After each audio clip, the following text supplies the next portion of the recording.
Morning, everyone. We'll call this meeting to order. Roll call. Morning, Lonnie, missing. And Dave Glenn is back, in case no one recognizes. Yeah. Dave. Good to be back. It's good to see you. Good to have you. I'm sorry. I can't hear any better than I ever have. We thought they'd fix that too. I just turned my microphone on, so that's all. Good. I'll call for the approval of the agenda for the morning. Have a motion?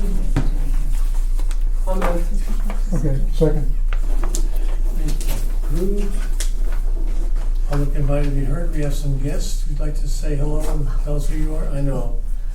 You've been here before, but gotta do it. So we're not guests. We've What? been here before. We're returning guests. That's the same deal. We're interlopers. There's that. Since you spoke last, you can speak first. Go ahead. Tell us who you are. Laura Ambler from Friends. Tina Bailey, I'm just here. She's my sister, so. I drag her along. Donna Presswood from the Friends. Morning. Hi, I'm Jen, and I'm the new Assistant City Manager for External Services for the city. So, Oh.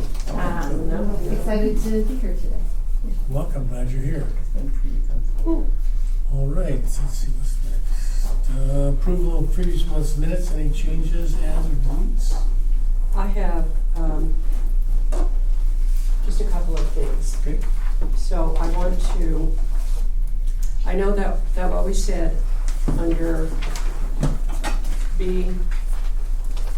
under C, never mind, on the third page, the motion to present the proclamation to the council to recognize Hunger Action Month did not get presented to the council, which was not any reason why.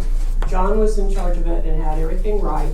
For some reason, the city did not follow through to have it as a presentation at the council, which is really nice.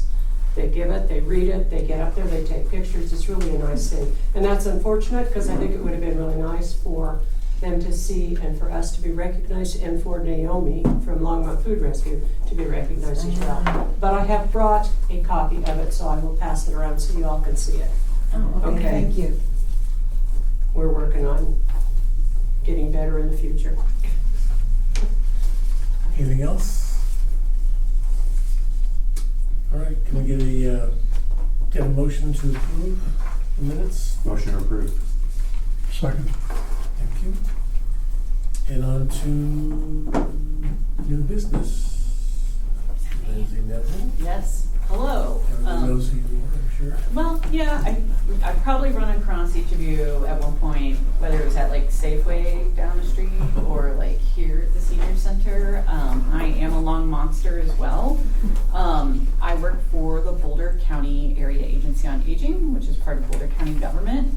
I have two things, broad topics that I'm hoping to go over with you today. I have my timer going here because I understand I have 30 minutes and I want to try to do this effectively and efficiently. First up, I want to tell you a little bit about what the Boulder County Area Agency on Aging does. And second, I want to talk about budget. You've probably seen some headlines as of, I think they put it out Monday about our Boulder County budget. But with where we sit in the government, where our funding streams come from, we have a few more impacts outside of just Boulder County funding. Okay, starting with what we do right now. We have our long-term care ombudsman at the BC AAA. I'm going to call us that, or AAA going forward. Those are folks who advocate for residents of long-term care facilities. Those are residents of assisted living and skilled nursings across Boulder County. Other counties have their own ombudsman. It's one of those mandated services that are provided. So that's to advocate for residents, to also support their communications with staff. You may not know this, but at a lot of long-term care facilities, there are resident councils. So residents get together, you know, in a similar setting to an advisory board, and they talk about their needs and desires and things that they'd like to see change in the place that they call home. So our long-term care ombudsman can support in a number of different ways. I could talk about them for about an hour, but I'm going to leave it at that for now. We have a volunteer visitors program. This provides a little bit of companionship for folks who may be at home most of the time and can provide a little bit of respite or a break for a caregiver. We have volunteers who are 21 and over, go through a background check, and are screened in different ways and matched with somebody who's in home who may be looking for companionship and an activity or just somebody to get out of the house with or whatever it might be. They're paired. Sometimes they work out, sometimes they don't, and we can always rematch if needed. But they get together 2 hours a week, usually in the care recipient's home, and they can choose their own adventure on how they spend their time together. If there's a solo ager, the focus is really companionship. If it's somebody who's a care recipient and there's a caregiver in the mix, that caregiver tends to leave the home for a couple hours and gets their hair done, does groceries, whatever that might be. This service is absolutely free of charge and brought to you by your Boulder County General Fund tax dollars. We have some matches. I think our longest was like 17 years, but we've had some very long ones. And sometimes it's like, at first you're matched with the husband and maybe the husband passes away and then you'll move and volunteer with the spouse, if that makes sense, if you're already ingrained in that family. So these matches are very unique every time and different results. But yeah, it's just a service that's free of charge to folks. We have LGBTQ plus outreach and our project visibility training. This includes our Rainbow Elders program. That's for folks who are 50 plus LGBTQ plus. You'll see us at Pride events, Longmont Pride. I was out there volunteering with our table this past June. We have different mixers. We have monthly times to get together. We kind of switch between whether it's online or in person.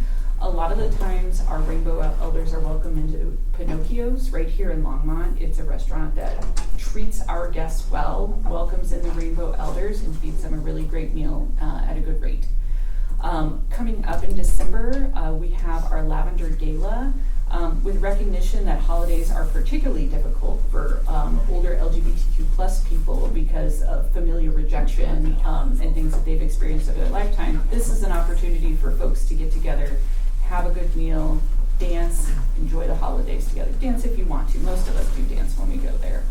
But that information, that's going to actually be released today. So if you receive Aging Well in Boulder County, which is one of my duties as our e-newsletter, you'll get some details on the Lavender Gala.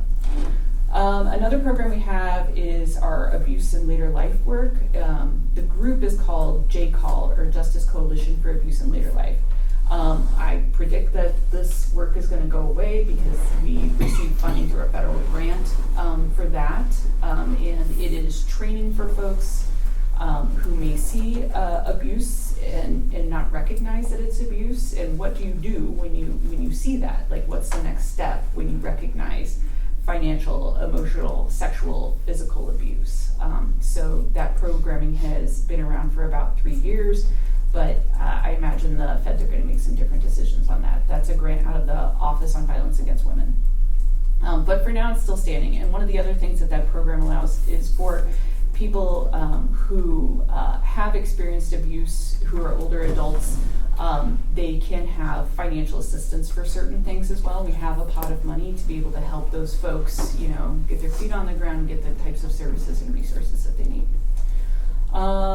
Moving on, so we have our community living program. That's sort of the front door to our services, where you can call, you or anybody can call us at 303-441-1617.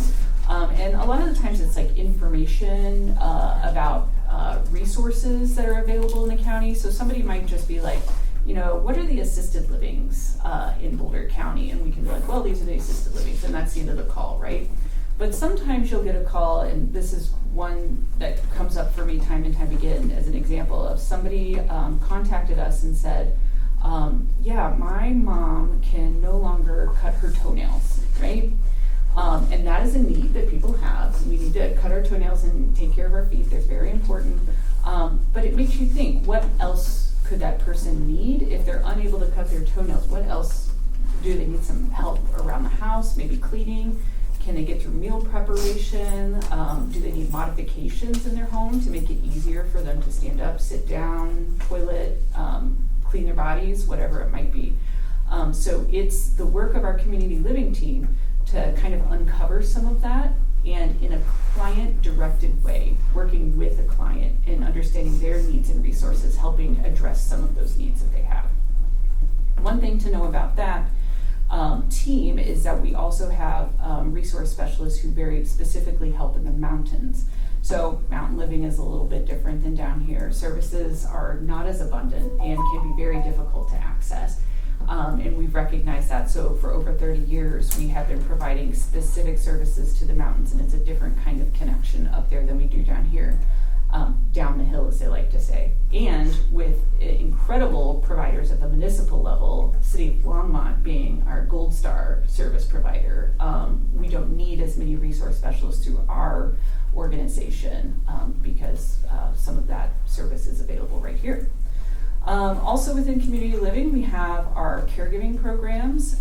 They are going to change as a result of the county budget shortfall. It has been that there's been training, especially for caregivers of people living with dementia, to provide them resources, training, education, support, respite, and things like that. I don't know what that's going to look like. Right now, just the decisions around program changes have been made, and what it actually looks like we'll know closer to January 1. So that's just some insight as to things that are changing. Everybody in here probably knows that Medicare open enrollment begins 2 weeks from today. You have SHIP certified, State Health Insurance Program certified Medicare counselors right here in Boulder County. They're actually situated at the Longmont hub just down the street, who provide free, unbiased help to folks to understand what plan is right for them. Everybody should be looking at their Medicare every year, and especially this year, because I'm hearing that premiums are going up and coverage is going down across the board. So it's time to have your medication list ready, your chronic condition information, and to contact our Medicare counselors to get in with them and check your coverage, because everybody should be expecting changes. Again, that's free. They work with all insurance providers. It's different than what you might see from a Medicare broker, because they tend to only work with a select number of insurance companies, and they do get a kickback from those insurance companies, and our counselors do not do that. We have some wellness programming. We have hourly dietitians. We do provide some congregate meals. I know right here you have Longmont Meals on Wheels, and that is great. A lot of what we do is more in the mountains. So we have in Lyons, it's called the Redstone Cafe. We have meals there Tuesday, Wednesday, Thursday, and we have a little group that gets together there. People from all over the community would be welcome to join that. That's just one of those places where we had kind of a desert of like congregate meal setting for older people. We also provide some pass-through funding to different organizations who provide some meals as well. Louisville, at their Recreation and Senior Center, there's a meal there that we help fund. We also send funding to Netherland area seniors, so they have a congregate meal there, and they also do home delivered meals, so we try to fill in the gap for nutrition for a lot of folks there. Other than that, we have pass-through funding for a number of different things. So that's like, we don't want to duplicate services. As BC AAA, we don't want to run a fleet of buses, but turns out Via Mobility Services already exists over there. So they fill out our request for proposals and let us know what they can provide. And we pass through funding to them for transportation. We have some legal service providers because we're not going to necessarily hire a lawyer in-house when we've got really great nonprofit and local legal services. So we do some pass-through funding there. What I will say on that note is that we've had to reduce the amount of funding that we're providing to our legal providers this year. We had a constraint on the amount of money that we could send out the door, so that was reduced. Another piece that was reduced is we did have 2 nutrition providers who we were funding, and if we're looking at the whole picture of things that are most important to get to our community and not duplicate, the decision was made to eliminate the funding to the nutrition counseling providers in favor of funding that would go toward meals. So getting more food in bellies as opposed to more education about food. And there may be other places for people to get nutrition counseling. Some of it from our own internal staff, and some we can help people navigate with their insurance providers the type of nutrition counseling that they can get. We have a bit more pass-through funding. Let me actually just pull that up real quick to make sure I'm not missing anything major. And I know Arlene probably knows it like the back of her hand, since she is a member of our technical review committee. Move some of these. A day place here in Longmont. It's a day services for older people so that their caregivers can do what they need to do during the day.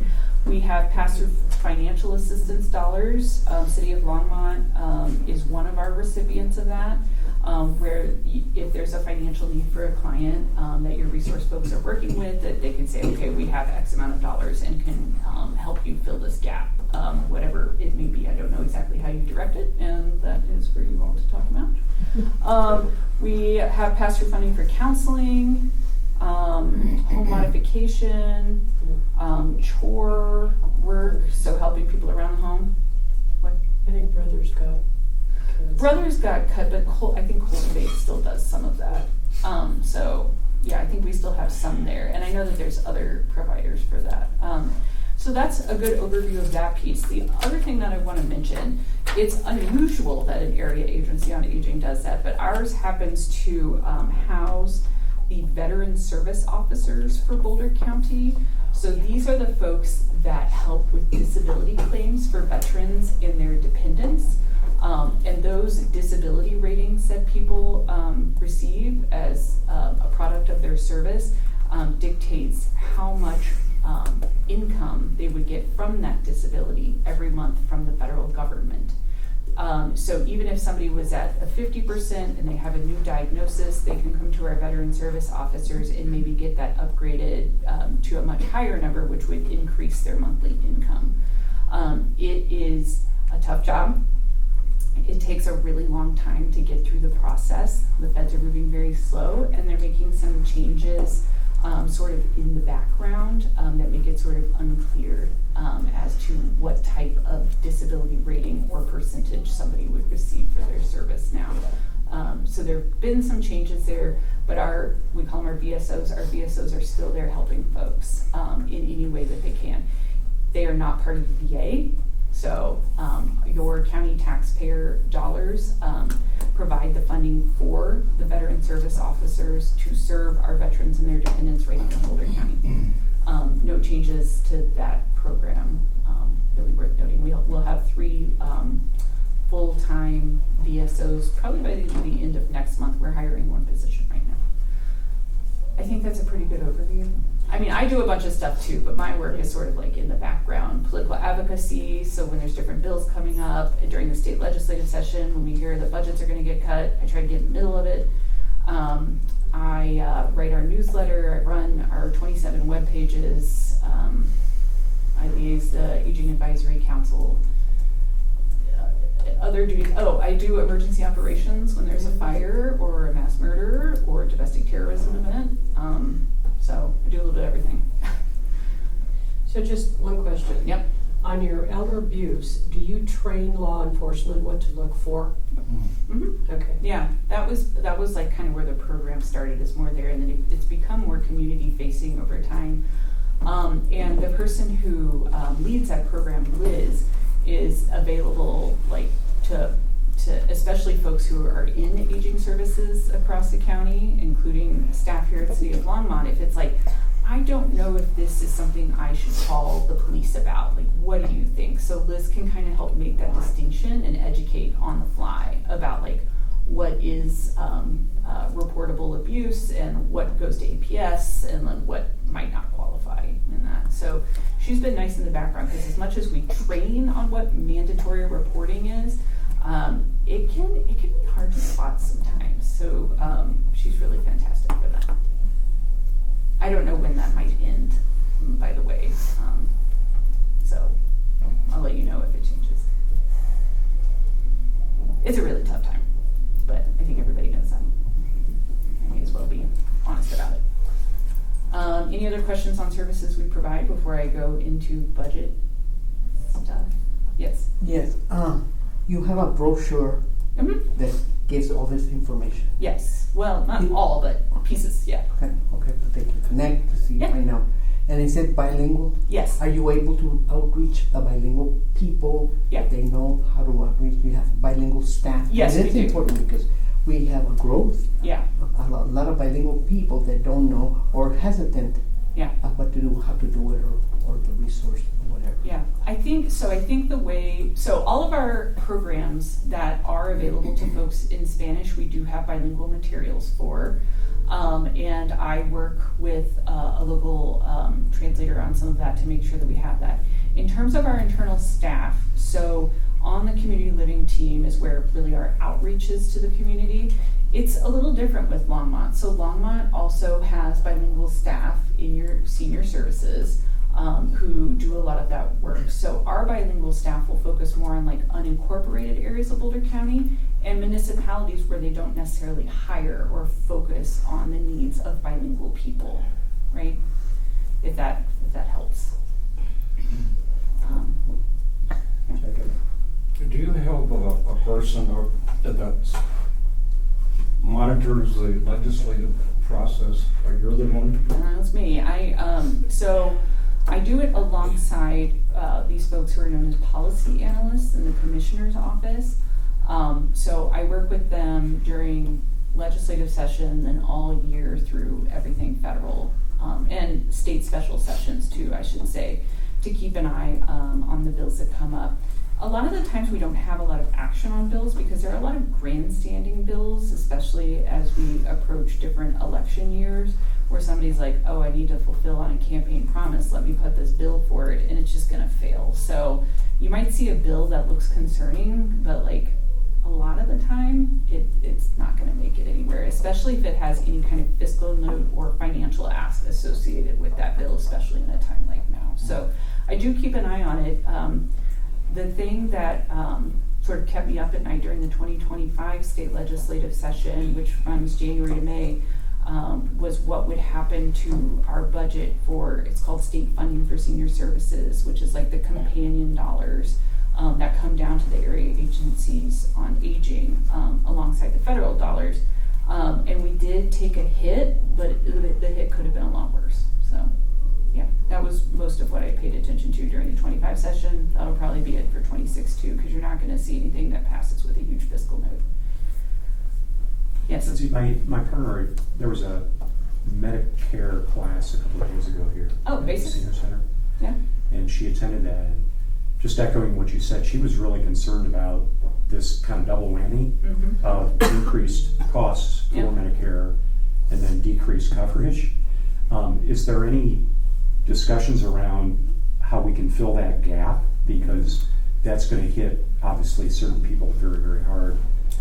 Yeah, so it's even more difficult with the changes to Medicaid that came through in the big bill from the feds. And the start of their fiscal year is today. And so I don't necessarily have the crystal ball to know what the gap would be, and I don't think locally we could have the type of funding that could like really fill the gap for Yeah. folks. So we have, what we do have across the municipal senior services and at BC as well is financial assistance dollars, where we can hopefully help close the gap for folks. There's a program also through Boulder County Human Services. It's a financial counseling program. So people sit there with their monthly costs and work through it with somebody and see what they can do to reduce their costs and make ends meet. We refer a lot of people to that program, and I can send that after this too. But like funding across the board is down. Yeah, and we're going to see some spillover, right, into housing, food insecurity. Yeah, I mean, food costs are, all kinds of other areas that. and medical costs are up. Yeah, it's a difficult time. And I'll be blunt about it. I've already seen, as you know, I spend a lot of time with the data and in advocacy. I've already seen an increase locally in older adults experiencing homelessness for the first time in their lives here in Boulder County, and I'm expecting that number to increase over time. And I don't know how to stop it.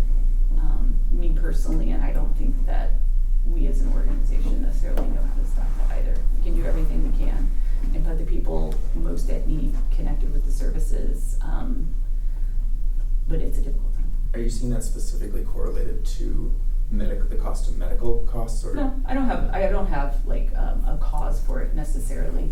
I think the narrative around homelessness tends to be that if you're seeing an older person who is homeless, that there's somebody who's been chronically homeless their whole life. So a part of it is I'm just trying to dispel some of that, is that people really are, like, I think, don't quote me on this, is either 55 plus or 60 plus are experiencing homelessness for the first time in their lives.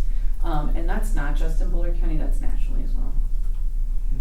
I'd be happy to talk more about that and bring homeless solutions for Boulder County into that as well if you'd like to talk further. Are you all Boulder County employees? Yeah. Yeah, everybody, we have a staff reduction now, so we're going from about 35 to like 30 now. And actually, let me step into the budget, because that'll probably get us somewhere. So I am just here to talk about the impacts. I was not involved in the decision making, so I can't tell you the why, but I can tell you the what. Right? And if you have questions that I can't answer, I can do my best to get those answered. And I'm already 23 minutes in, so I'm going to do my very best. So the BC AAA has three major fund sources. Federal government, they have the Older Americans Act. They mandated services that we provide.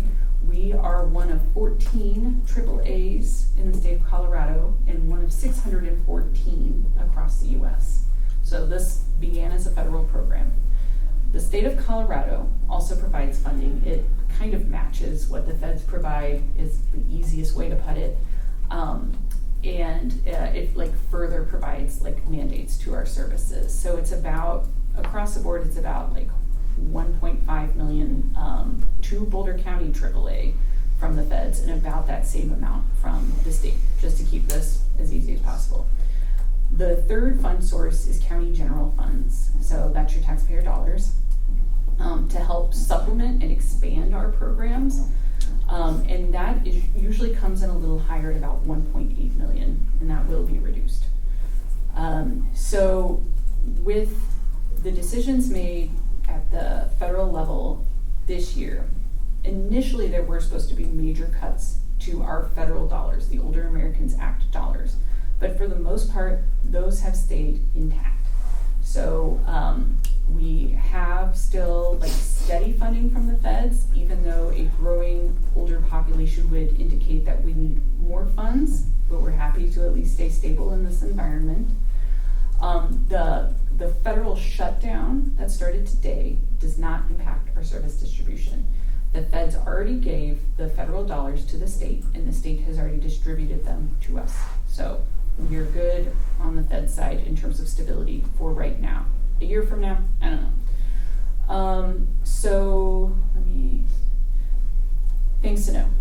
Federal fiscal year runs October 1 today through September 30th. Your state fiscal year runs July 1 through June 30th. The county fiscal year is on the calendar, January 1 to December 31st, just to make it super difficult. And what that means is like throughout the year right now, we're getting hits from different levels, right? So the feds, it was shaky, but we're like stable.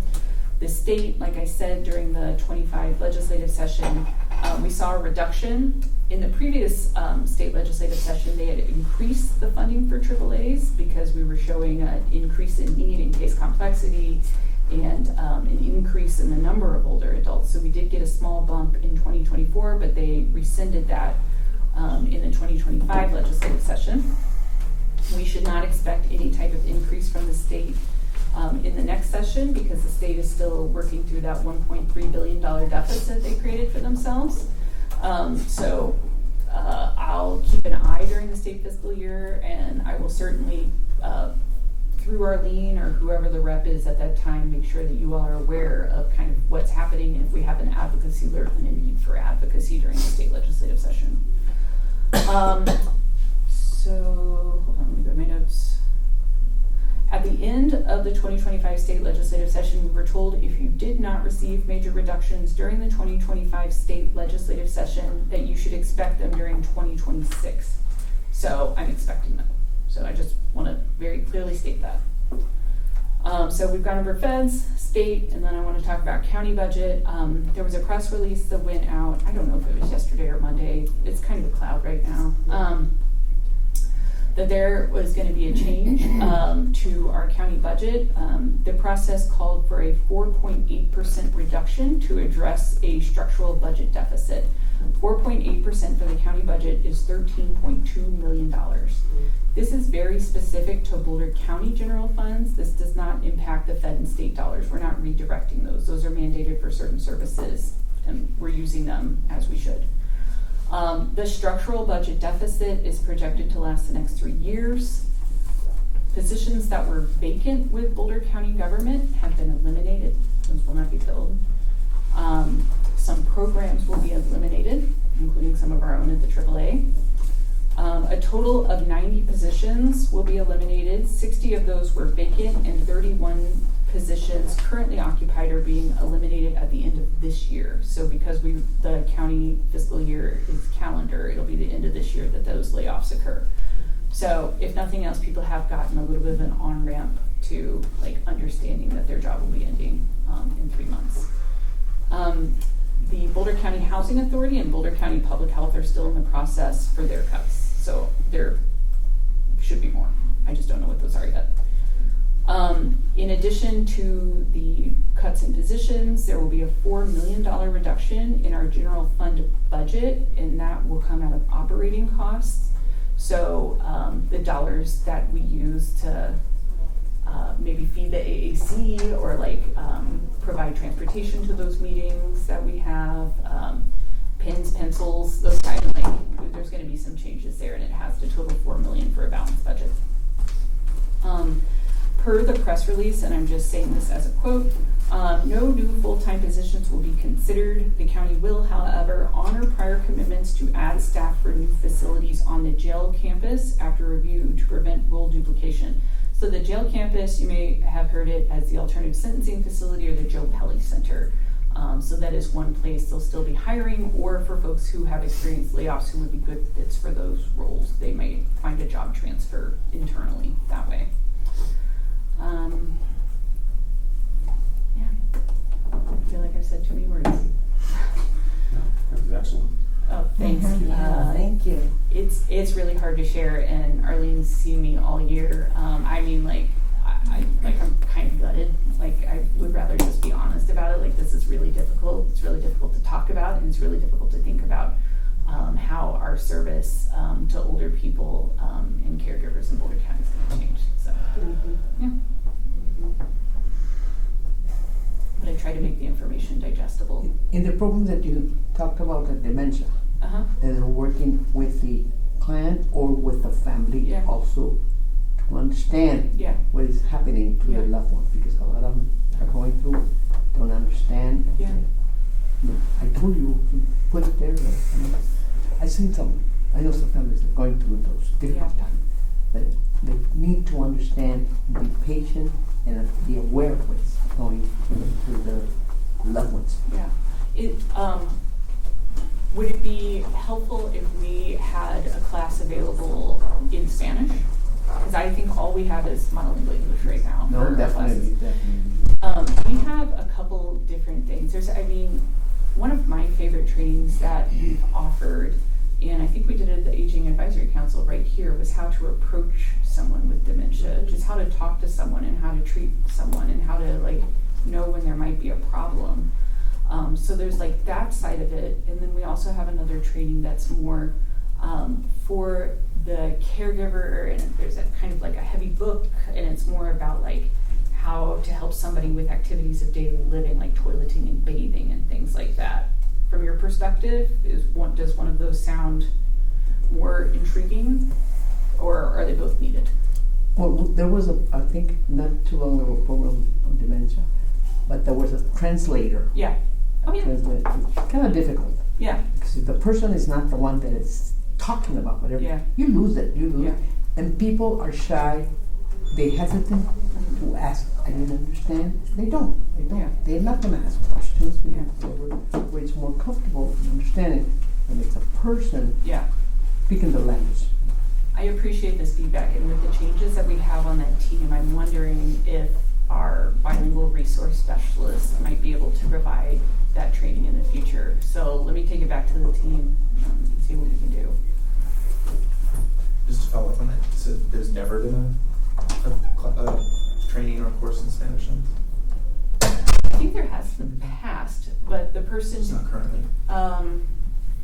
not currently from our team. There may be some outside resources from that as well. So like Alzheimer's Association will do some of that, and we don't want to duplicate services. So, but if we understand the value of an in-person class that feels a little more hands-on to folks too. The Dealing with Dementia program that we offer now, we only offer like 3 times a year, and there's 12 spots in the class, and it fills up. And that one is in English. But I think there's room for expansion in what we could do there. I just don't know what it looks like with what we're facing. There was a presentation of answer. Yeah. It was screened. Yeah. And they had doctors that were speaking Yeah. Spanish, which was really great because you could ask the questions and they were, even though they were not in person, to take them in person was very costly. Yeah. To drive a bus or go to the drive, take them down there, even though they were going to for like breakfast, lunch, whatever. I know because I was part of it, trying to get to go down there. It's very difficult, but when they did it on screen, I thought it was really great, and I think that would work. Yeah, I have a few friends in the aging space at Anschutz, so maybe I could see if they could come down to Boulder County and we can like co-sponsor something so we don't have to reinvent the wheel. So let me check in with Anschutz. Her name's Jody. Check in with Jody. Any other questions of Lindsay? Sorry, I'm like the bearer of bad news like all the time now. No, I think I'll take that a little step further. I'd like, Marlene reports monthly what you all are doing. Yeah. I like on behalf of the board to say thank you for all that you do, but more specifically for the hard decisions you make now to support us the best you can. Yeah. Thank you. Thank you. Thank you. Okay. Do you need anything? No? Okay. You can stay for the whole time if you want. I'm gonna go do a little work, and then Brandy and I are actually having lunch. So we try to get together every once in a while. Good. Good. Thank you again, Lindsay. Yeah, thank you all for having me. Thank you.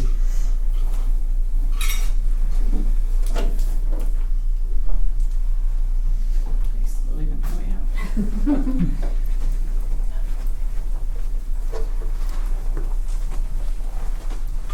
Board vacancy updates on the agenda. Hopefully we have to do on that. Last year we did volunteers for interview committee. Sue wants to volunteer to be on the interview committee for board. Eric is one. I'm a second one. Any third? We need 3 people. Since I'm running or applying, would it be a conflict of interest for me to be on? Yes. Yes, okay, Yes. all right, so I'm not. Interview yourself. I'm sure you get high marks. We need a third person. Dave, that's 3. Thank you all very much. It's all males. What?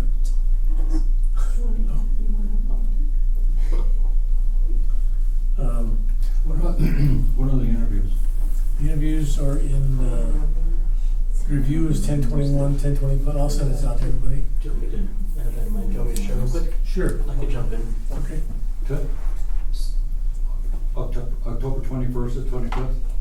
So we're gonna review the candidate, now that we have our interview committee, we'll review our applications starting November 3rd, so that week of November 3rd.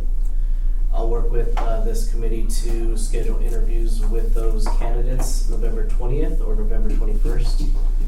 I'll work with you 3 to figure out what day works best, November 20th between 2 and 4 p.m. or November 21st between 1 and 3 p.m. So I'll send all this out too, so we have it in front of us. And from there, we'll be able to identify our candidate at the December board meeting. So that's just the timeline for that process. I'm sorry, the actual interviews are, November 20th or November 21st, based off of this committee's availability. 20 or 21. thank you. 2 years I'd be ago. interested if need be. Okay. Backup? Okay? Back- Yeah, All right, put you. thank you. For any reasons. 2 years ago, we had our elections in January for board chair. Last year, we did it in December, so I want to get clear for this year. We have the elections in December. Everyone here knows who the people are. Might be a better voting process, but it's up to the board to choose that. Do we need a motion for that? I would say so, right? Probably. That we have the elections in Yeah. December? Can you get a motion for that? I'll move that we have the elections in December. Make the motion. Second. David seconded. So have the election for board chair in December. I think for the last year, I think that's a little bit complicated.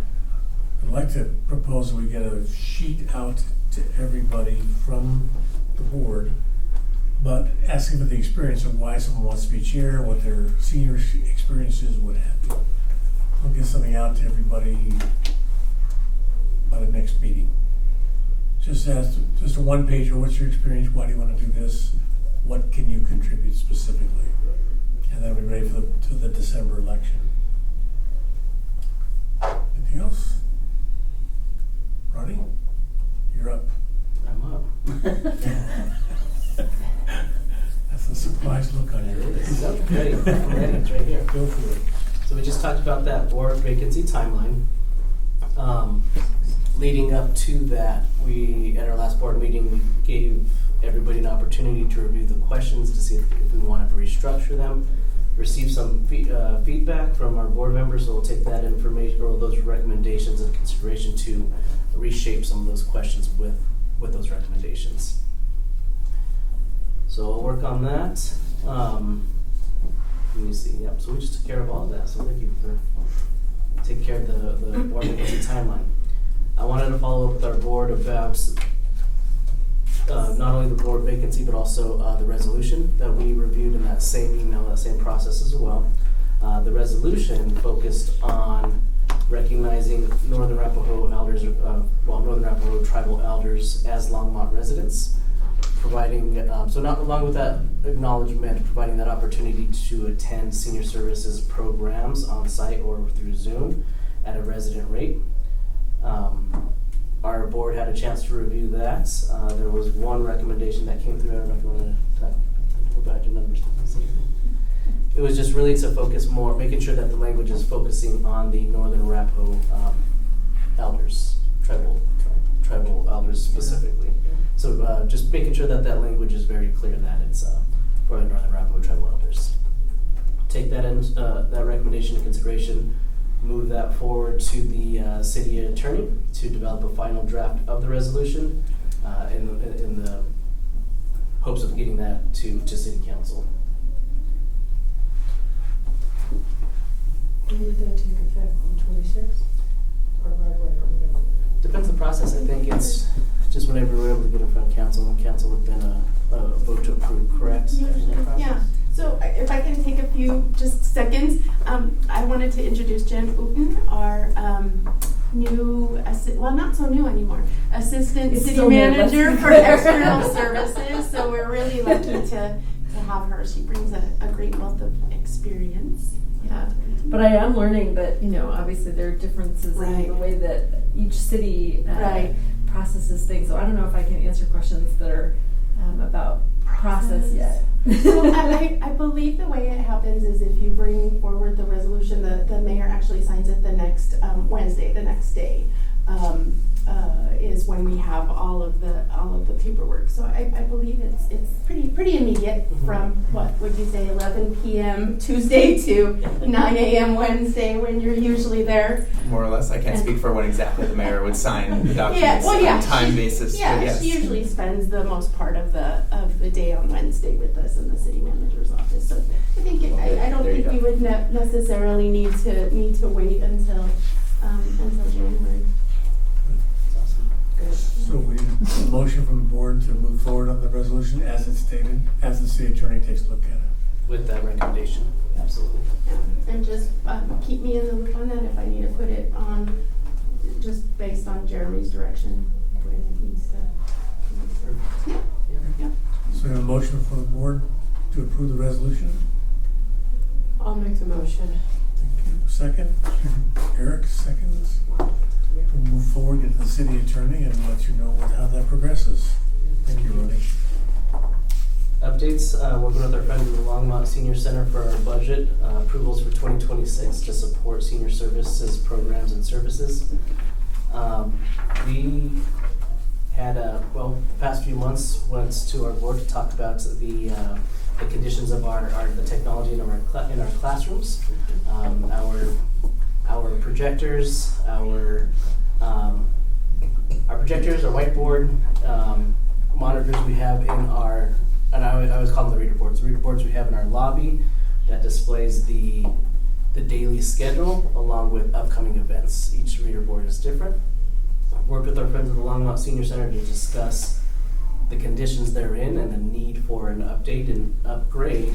And this last board meeting, they approved to fund technology upgrades for all of our classrooms, every single classroom in our facility. What this does, and it allows us to do, is move into a digital age. What we will have is a smart board, so we'll get rid of the projectors, we'll get rid of the whiteboards, and we will have one, think of it as a giant TV, a touchscreen TV, giant touchscreen TV in every single classroom. Right now, every single classroom does not have a projector, so every single classroom will have one now. What that smart board allows us to do is to, our presenters will be able to still utilize it the same as a projector. So instead of taking a laptop, connecting it to a cord, running it that way, our presenters would be able to connect to the smart board through Bluetooth and using our Wi-Fi, and be able to be across the room and still be able to display what their presentation is on our screen at the front of the room. It allows us to, it also provides that whiteboard feature. So I mentioned we're going to get rid of the whiteboards. It has a whiteboard feature so they can still write on it. We're not using whiteboard markers. It's think like a stylus pen.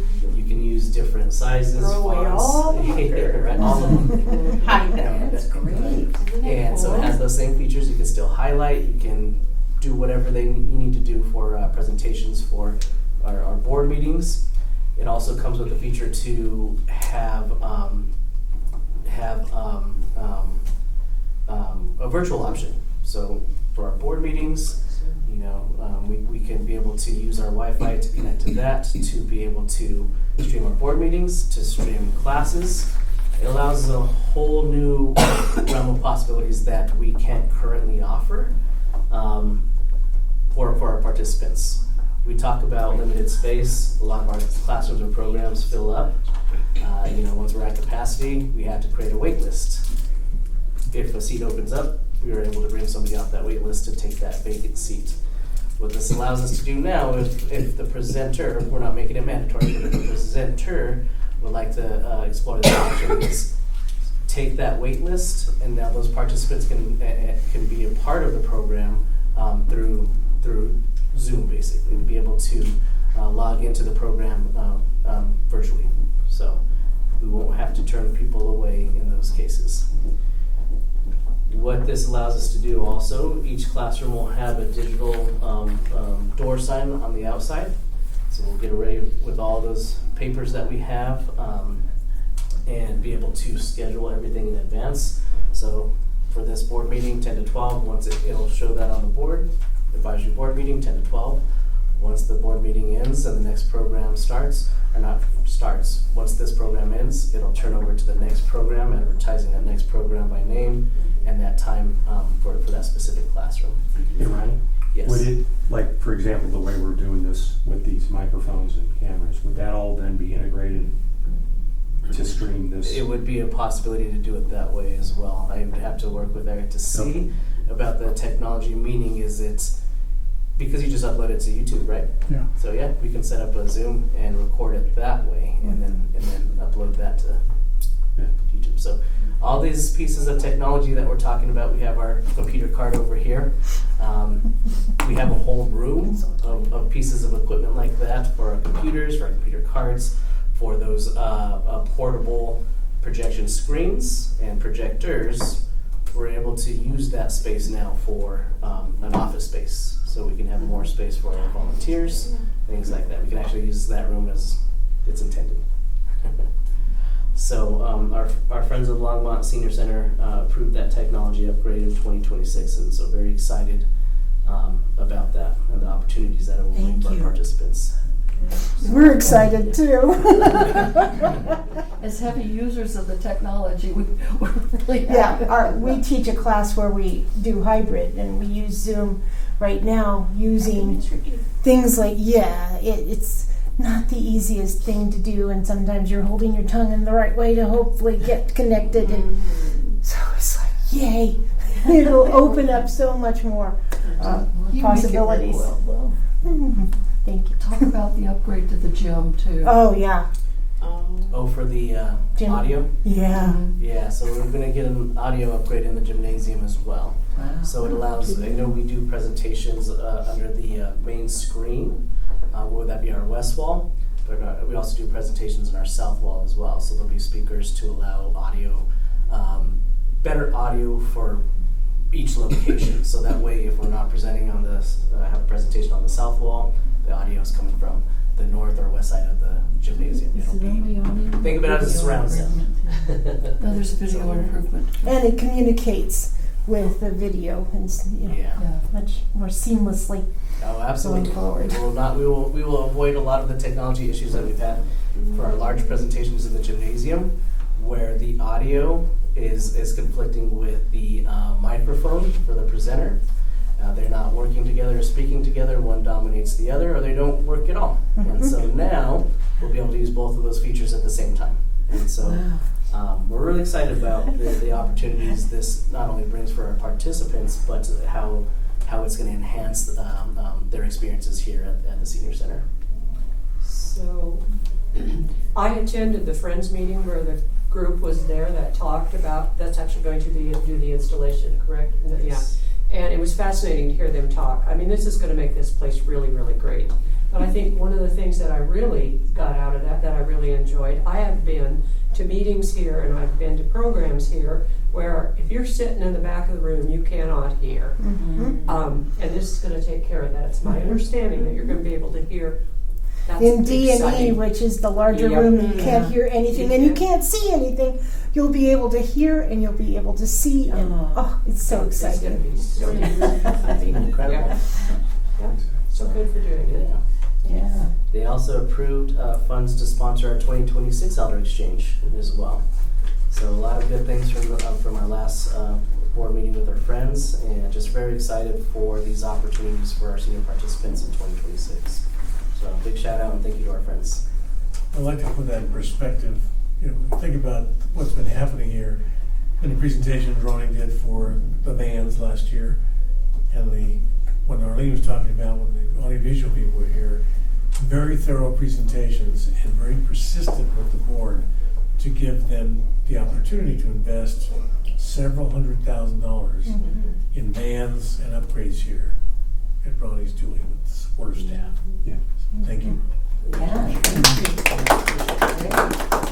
think Ronnie has a great way of capturing data and telling a really compelling story, and so I really appreciate that. And just his example in our department, that leadership has been amazing. Thank you. Appreciate that. Thank you. So very excited about that. Our board does a very good job supporting our community, our participants in so many different ways, and because of that role and that responsibility, the perception is a lot of our participants get come to our board members for a lot of answers to questions they may have for our policies, procedures, or operations. I do want to request that the board continues to send them in our direction to staff, so we just make sure that our participants are receiving accurate information and receiving any support they need to make sure that we as the staff are meeting their needs in that process. thank you for all you do, and that's my report. Thank you. Any questions? Yeah, Ronnie, I was wondering about the cameras. The update on the cameras. Cameras. Oh, for We were gonna put cameras Yeah. around here. So we're still looking at options, possibilities. Uh-huh. You know, we are using a lot of our funds right now just to address a lot of needs, and funds are very, very tight right now as well. Slim, yeah. And so we're doing a lot of prioritization, Mhm. and just assessing what the true needs are at the moment. Okay. It's still being evaluated. We haven't decided yes or no. We're just trying to take a look at, you know, the funds that we have and what we can use those funds to support at this time. Okay. But it's definitely a need that we want to continue to explore, and I appreciate the board's feedback and recommendations in that process as well. Do you remember what the total cost of one of those cameras was? At the top of my head, I don't. Okay. I mean, it was PPS one? $300-400, I would say, $300 to $500, I would say each one. Each one. Okay. And you need That's to just- replace two? That's just, so those ones are the exterior ones Exterior, for okay. for the loop outside. Okay. We were exploring a possibility. Oh, doing inside, okay. Where the Okay, I entries, understand. especially where the I entries understand. are. Right, and that's another layer too, is, you know, we have 2 exterior cameras that are, per ETS, our tech departments I thought are that's what not up to par, and saying that, hey, we need we, meaning you, senior services needs to replace those and get better ones. So we're in that process of seeing, okay, well, that's another speed bump of that process. You know, what do we need to replace? How much is that going to cost now? And how does that impact some of those other needs that we have in our facility? Yeah. A lot of things to consider and weigh on. Lots of needs, yeah. Yeah. Mhm. Yeah. Good question. Thank you, though. Anything else? That's all. Thank you, Mr. Chair. Only 2 items. First of all, thanks to those who volunteered to help with the appointment, the vacancy appointments in the interview process for the next applicants for the Senior Citizens Advisory Board. Appreciate the time that you all take there. And then I just wanted to provide one update on an item I shared with everyone last month on the Alta Vita Residence facility.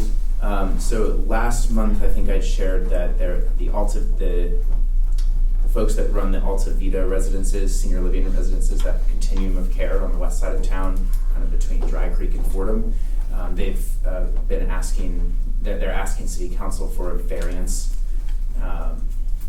to expand their facilities and build some new facilities in that same area. What that means is they're requesting basically an exception to the setback or the required distance away from the environmental riparian corridor by the river trail that is in that area, just south of their facility. And so they're going through that process right now. They were going to be coming back to City Council 2 weeks ago, but that got tabled at their request to the end of October. So if you were following that or paying attention, just wanted to let you know, I think that'll be the October 28th meeting. Did I get that right? Yep. That date right? Thank you, John. And if you have questions about what that entails, really City Council is not deciding on the merits of the facility so much as we are deciding on the merits of their exception request for the setback variance.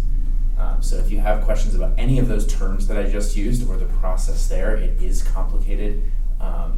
Please don't hesitate to ask either right after this meeting or now if you want, or shoot me an email. Just wanted to mostly give everyone an update on the timeline there for your awareness of kind of where that development proposal currently lives as it relates to senior living assistance. All right. No questions? Thank you. All right. Move on to reports. Further down, Arlene, anything to add on your? No, just that Lindsay does get very emotional over the budget, so, but anyway. Tough decisions. Yeah. Hard job, hard times. Yeah, it is. And I thought that her presentation was very good. It's good to know what there is. Pretty realistic for what's going on. Mhm. She doesn't pull punches. No, she's really very She transparent. is. Well, they do so much. It's just amazing. Yeah. They do. Yeah. Oh, and just a clarification on that, she had mentioned a couple budget cycles. The federal fiscal year is October 1st today to next September. State is July to June. County and city are both on the calendar year. She had mentioned the county before, but it's a January to December fiscal year for both the city and county, just for everyone's awareness. That's good to know. Which makes budgeting really interesting. Indeed. And if you are looking for some entertainment to watch, you can live stream the multiple budget hearings the City Council has been having over the last 6 weeks. Really enthralling television. Really exciting. They are. Especially Lance. Oh, yeah.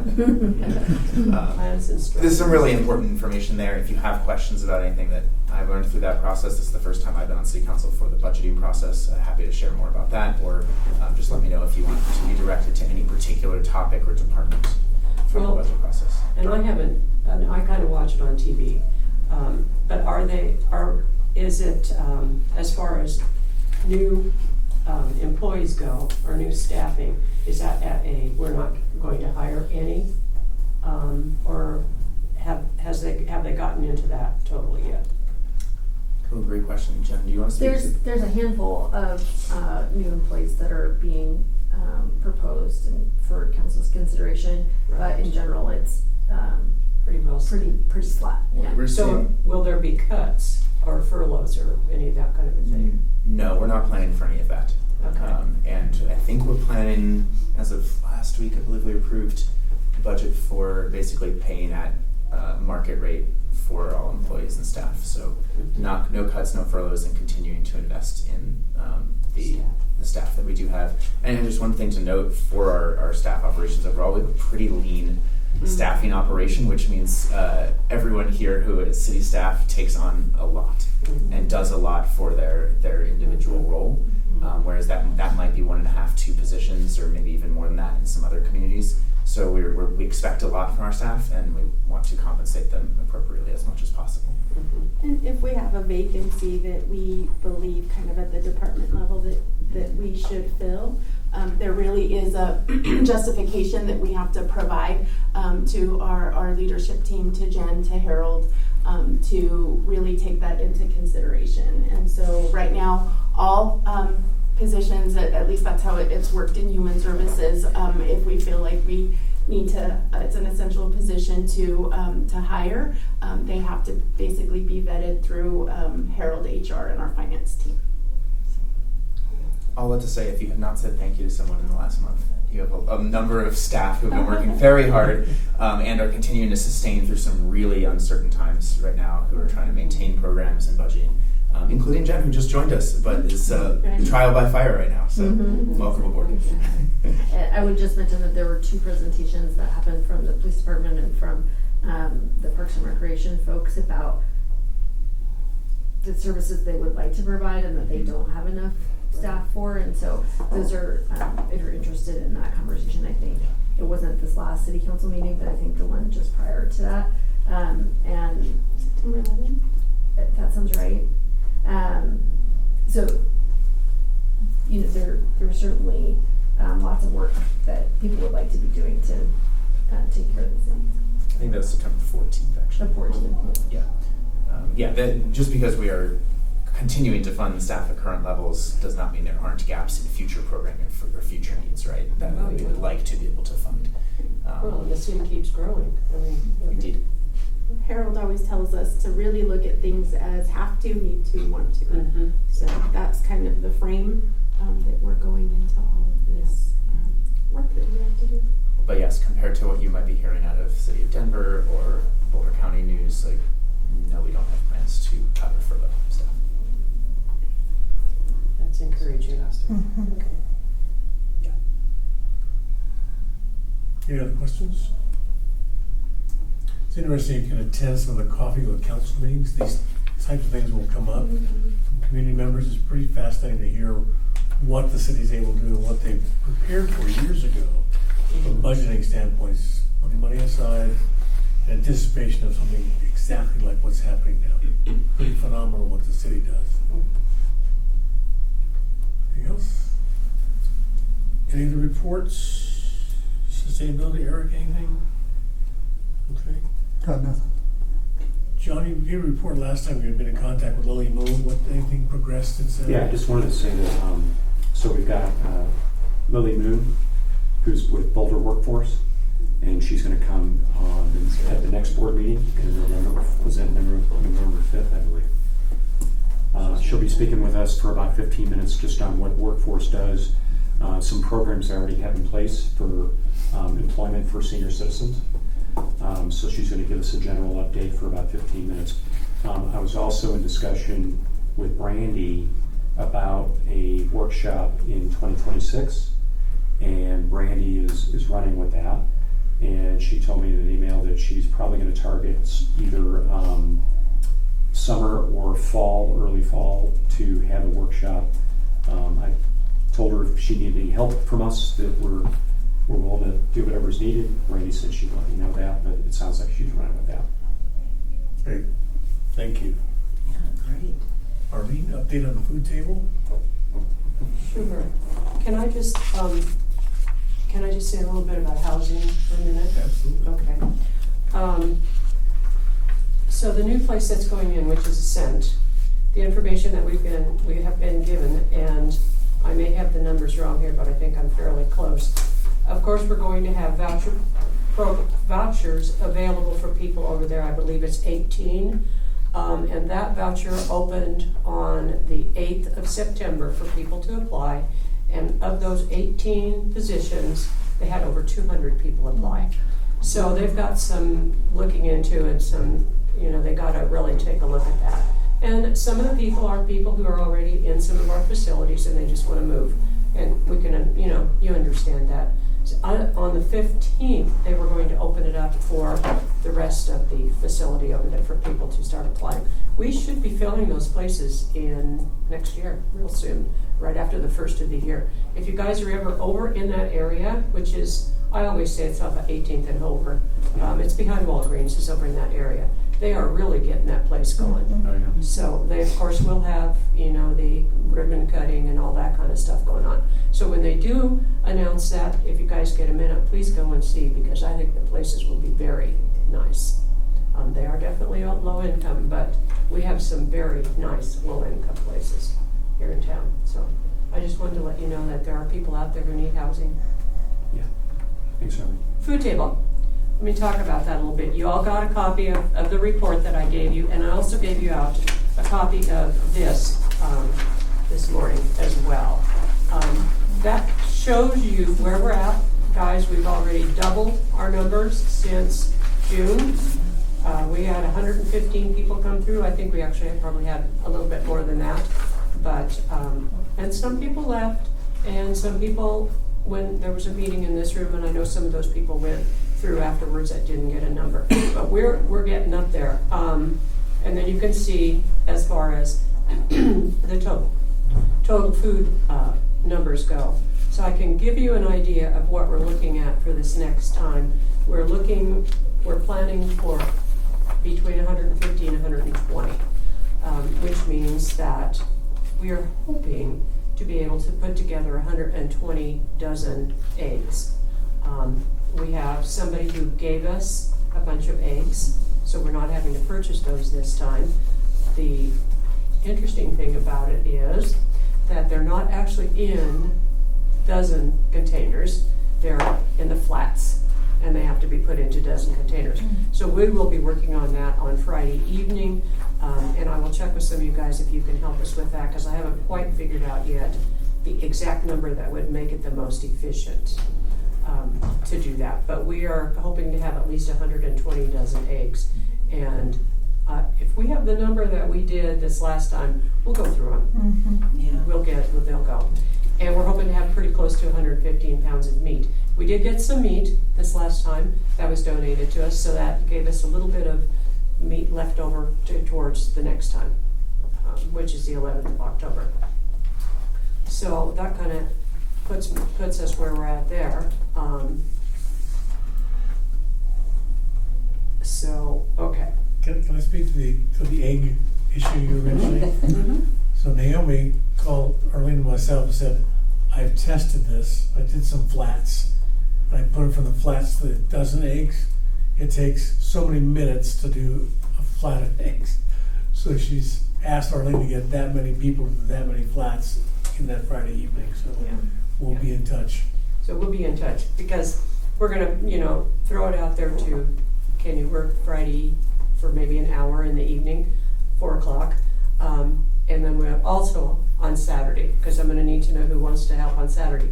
We had, I thought, a pretty good bunch of volunteers this last time. We could have used more. I know that. When we had that many people there, we could have definitely used more, particularly since we're saying, here's a basket for you, go through, and then at the other end, we're helping them put it into their own containers. So I'm probably going to add, see if we can get some more volunteers in there. And it's kind of difficult sometimes for people like me to lift some of those heavy things. So yeah, we're working on that. So one of the things that we're looking ahead at, and I think that we need to kind of look at this a little bit, is what are we going to do if we reach 150? Because we got 115 through there in just under 10 minutes from being under our hour and a half. And if we get a whole lot more than that, we're going to really be pushing it. I think that there are ways we can make it a little bit more efficient going through the line, and we can work on that. But one of the suggestions that was brought up was we may have to start turning people away. And I get real concerned about that when we're talking about seniors. So we need to really kind of think about that. We're not going to be able to expand our hours. I know that. But I think that maybe we can be a little bit more efficient. And as we got towards the end, we didn't have near the amount of food available. And what I'm hearing from people, and this is people these are our seniors going through the lines, is that people are taking more. Now, certain things, you can only take one meat, you can only take one egg, dozen eggs. So what I'm hearing from people is they're taking a lot. So some of the first people's going through, are taking a lot of food. Mm-hmm. We have not put a limit on that. And that may be something that we need to look at in order to accommodate the people at the end of the line. Because I don't want people leaving here and saying they were out of food, so I'm not going to go back again. And I don't want people leaving here and saying some of the food was crap. We need to look at the food, and we're looking at the food, and we're making sure that it isn't. Because I don't want people to go away from here and say it's not a good place. I want them to come back.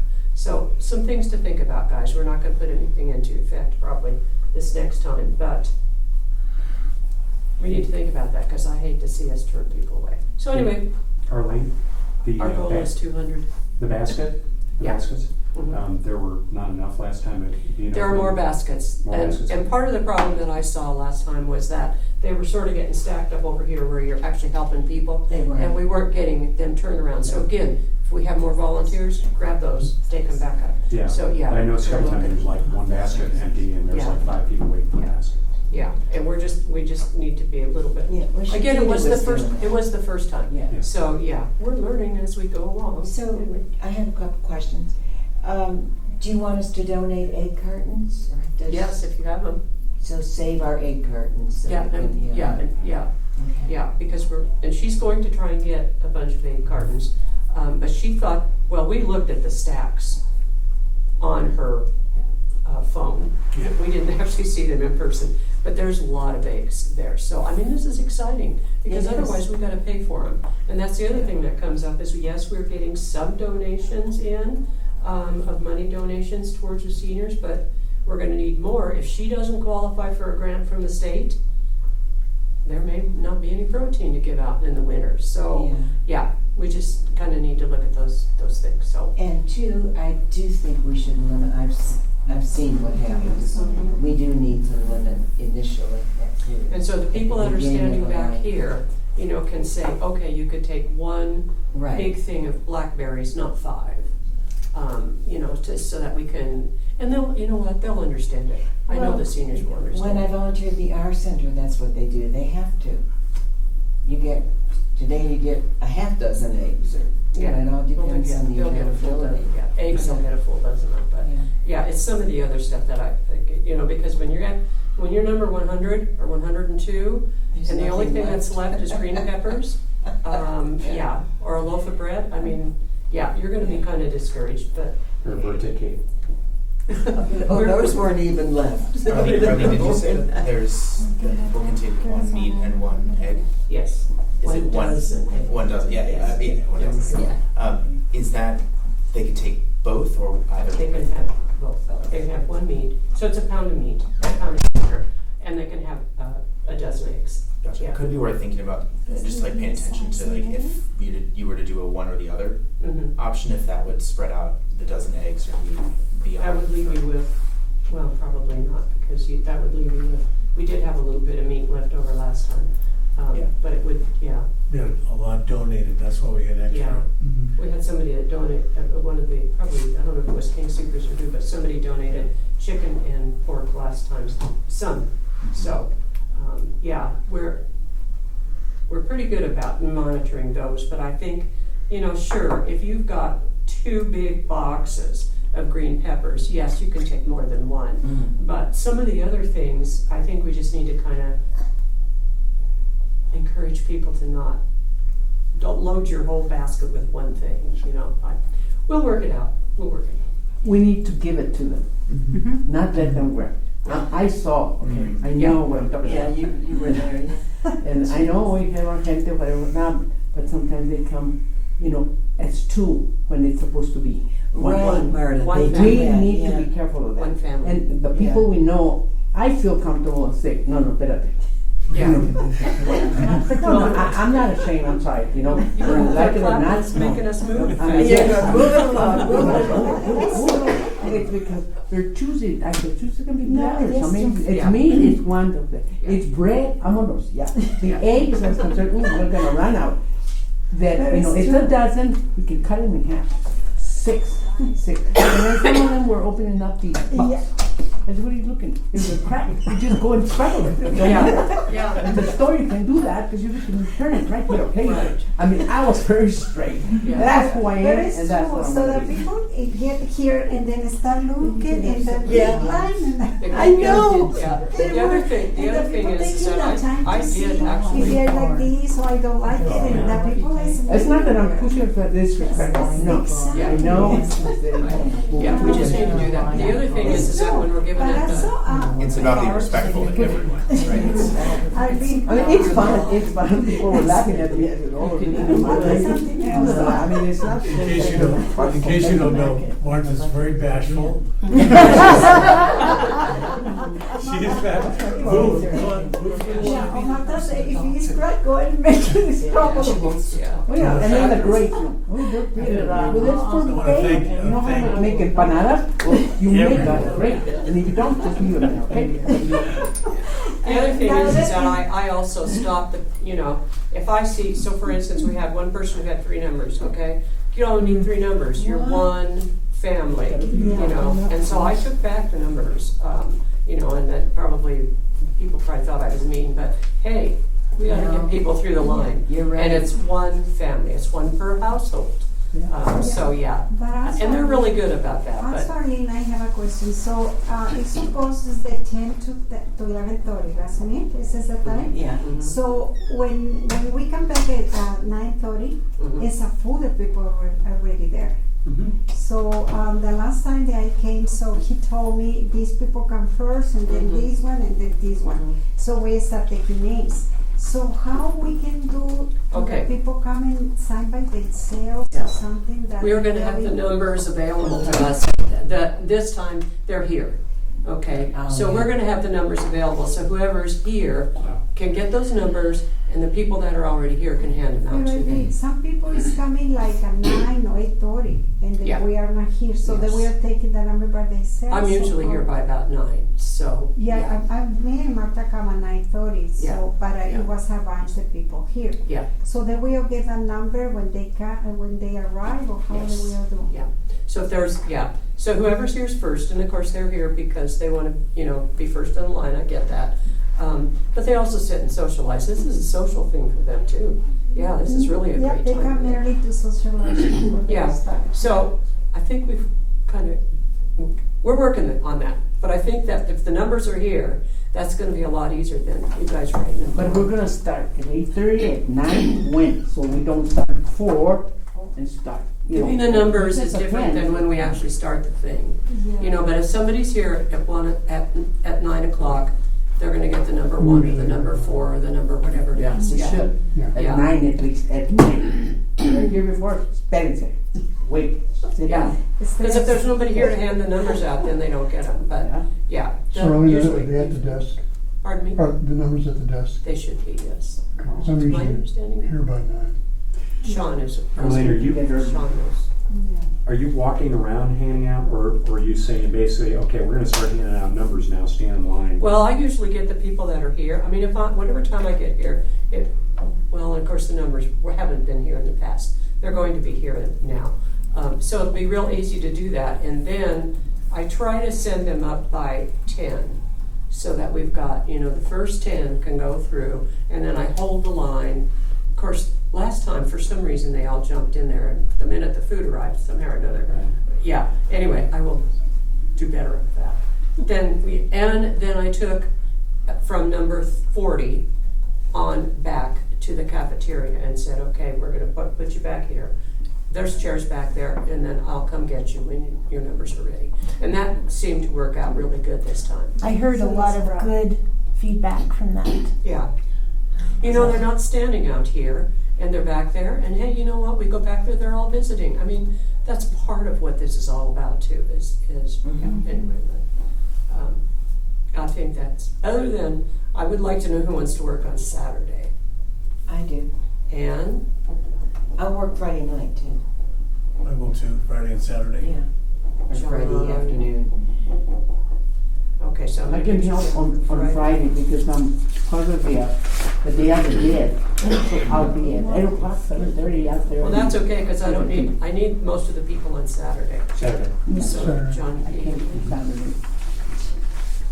I write down my name, but I'm not sure I need to check that. okay. I let it you sign up. And Marta, you I can help Friday. We signed up Saturday I for can't because our I'll be. tables. Saturday you can, okay. but Friday you can. Yes. I Okay. think I Then it's came next down week. around that. Yeah.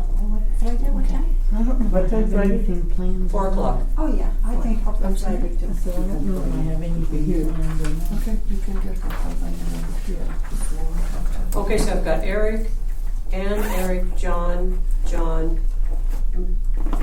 Maria for Saturday, and Arlene. And Friday too. Yeah, I'm just right Saturday right now. 4, 5, 6. So you'll need more volunteers for Saturday? I'm gonna ask some of the friends if they're interested. So, Dave raises. do you two, I know you mentioned to me that you would like to work on Saturday, so you're gonna be standing probably a lot of the time. We're not gonna ask you to lift the heavy boxes and things, but, Can I sit on a walker? Hmm? Okay. so Laura, you wanna work on Saturday? Arlene, you got Dave? Saturday. You're gonna work? Okay, Dave. How about Matthew? On Saturday, 11th, I have am appointments on available. Saturday, Okay. I'm sorry. Okay. It would be the 10th and the Do you 11th. guys need hands in the morning of the 11th? Would a few extra hands, like setting up, be helpful? It's the second I Saturday. can't stay for the actual event. I have And the food The doesn't 10th usually would be get into about 9:30. package eggs and Would it be stuff. And that's when it gets really busy, because then we gotta get stuff up. Would it be helpful to have a few That's extra on hands then? Friday. Yeah. Getting That's on ready. Friday. Yeah. Getting Are you gonna do it? Would be, Yeah. would be the. Okay, I've got some people in mind that I'm gonna get in Distribution touch on with you, Saturday. so, all Yeah, I mean, right. check with Susie. On the 11th. And I've what got time it. is it Saturday? Okay, From 10 to 11. I think we're good. And Arlene shows up at 9. So I want to thank everybody for their participation. I also want to talk about the fact that Friends have been helping us. They've got some supplemental food delivery that's still out in the lobby that they're gathering and bringing to us to help us through the winter months on the dry goods. So thank you to Laura and Donna for that. Donna. Well, she blamed you too, so that's, thank you both, they're really helpful. Also, Karen Roney was helping to talk with Naomi about getting into the grant writing process with the city that Yeah, we just found out about it. So. CDBG, yeah. Yeah. So there's starting to be this collaboration between both groups, which is wonderful. So if you can round up some more friends to be there on Saturday, that'd be perfect. And just put that in perspective, 305 households, over 700 people served in 4 months. Hour and a half each time. That's pretty impressive. It is. Pretty impressive. We're moving. We are.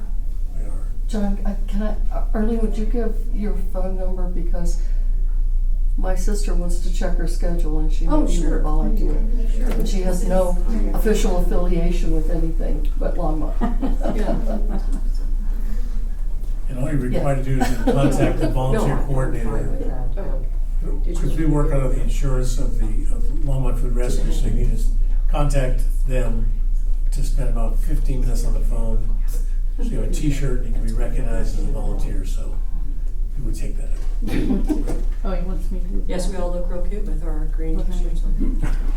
What, John? So we have to do that what before were you Saturday? Suggesting? Oh, that you all contact the volunteer coordinator for Longmont Food Rescue, so you can be an official volunteer. Oh, and then you get And get your shirt by Dior. Kristen Dior designed the shirts.